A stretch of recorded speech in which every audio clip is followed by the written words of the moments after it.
Hi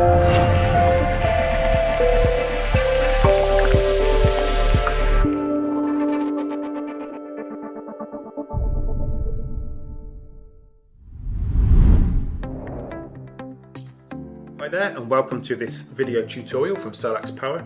Today we're going to focus on the connection between your inverter and the SolaX Cloud. It's our latest online monitoring platform which was launched early in 2018.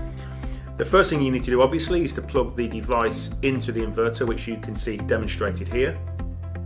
Once you've done that, you then go to a wireless enabled device. That can be a tablet or a laptop or a PC, whichever you choose.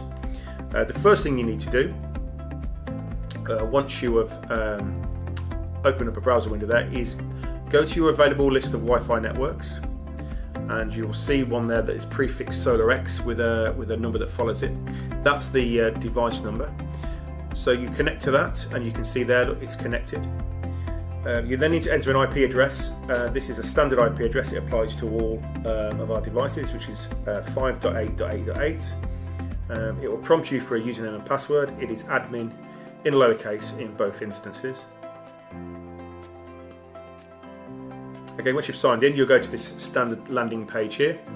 Okay, you can see there it's giving you the serial number of the Wi-Fi device, and the next thing you need to do is connect it to your home Wi-Fi network. So you'll open the list of networks. Now in this case our network here is called SolaX. Yours will be obviously whatever it is you normally connect to. Once you've selected that, you put in the Wi-Fi key. So this is your normal wireless password. Okay, so once that's entered, you save that. Okay, so that's essentially it. That basically is you connecting your inverter to your home broadband router so that the data is transferred across and then it is sent online to the cloud for processing.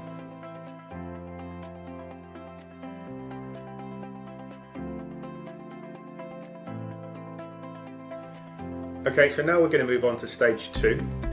So before we do that, it's always worth going back into the landing page for the inverter, and just to see that there's an IP address been assigned. That's a local IP, so that's your router assigning dynamically an IP address to the inverter. In this case that's been done, so we can see that. So now we can disconnect from the inverter and go back onto our normal Wi-Fi now. So we're back online. Okay, and we go to the SolaX Cloud website, which as you can see is www.solaxcloud.com.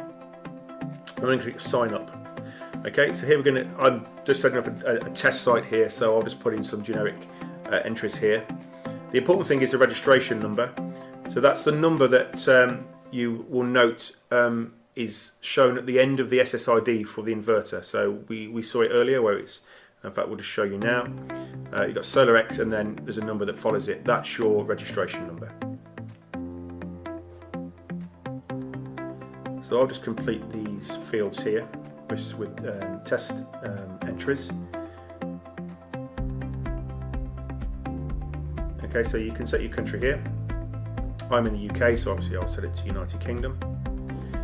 Email address is quite important. You set this up at the beginning because if you set up the cloud to send alerts to you, then obviously it will do so to this email address. These two fields aren't necessary at this point, so you can leave them blank. Agree to both of these. Information is visible to agents and installers. That's quite important because your installer might want to have remote visibility of your system, and this will enable them to do that. Once we entered that, we then go into a second screen. It asks for a bit more information here, so we're going to put in some address information in this field.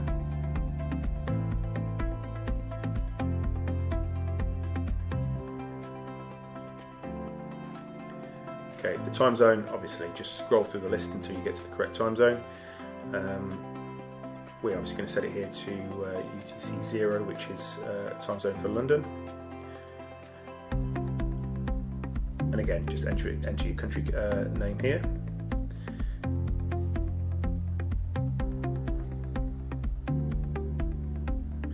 Now, what we'll do here is we will complete the address details. You can click allow there. The map should auto-locate to the details you enter. Occasionally it won't, in which case in a second I'll show you basically how to move the map marker to your precise location, because it doesn't always auto-locate depending on your browser settings and security settings. Just below this field here where we enter the town name, it's going to ask us for our system size, so we're going to say here we have a 4 kilowatt system, which we'll do in a second. Firstly, we're going to just move the map marker to the precise location. This is in case it doesn't auto-locate for you. So as I said, we're going to go down here and just put in a system size, which is 4 kilowatt. We complete that, and that's then done. So we then log in using the username and password we set during the sign up process.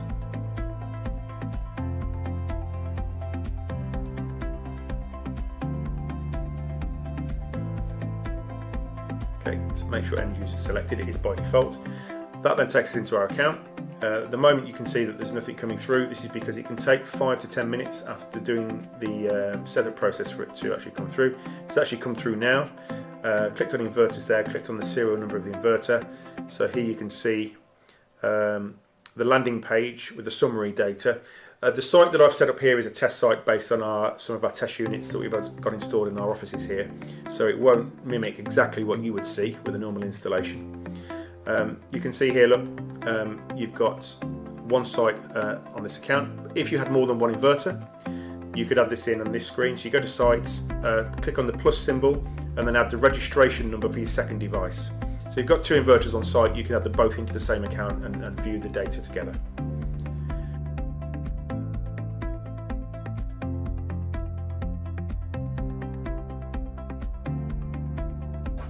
Okay, so we're going to move on to stage 3, which is just to cover some basic issues that people encounter when they try and set the connection up between the inverter and the router.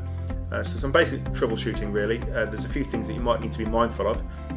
The key thing really, when you go back into this landing page, so we're back here to stage 1.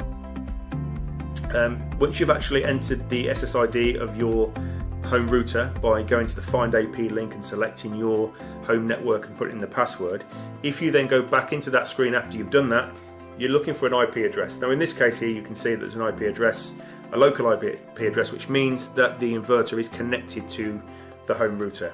That connection is in place, so therefore you would then expect the data to come through online.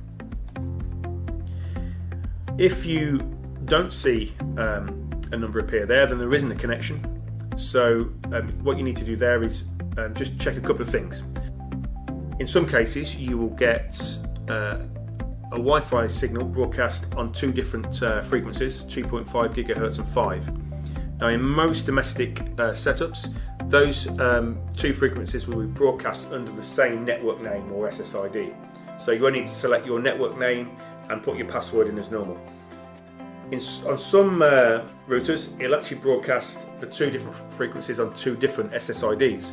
So you'll have your SSID appear in this list twice. One will be a 2.5 gigahertz connection and one will be a 5. It won't generally work well on a 5 gigahertz, so you need to make sure you select the 2.5. If you're not sure which is which, if you've tried it and the process has failed and you haven't got a connection, then simply try the other SSID in this list that relates to your home network. Give that a try. Again, put the password in, save that configuration, and then go back in to see if an IP address has been assigned to the inverter. Now another issue that you may encounter, now this is a known issue that may be resolved in a future software update. It's something to be mindful of, however.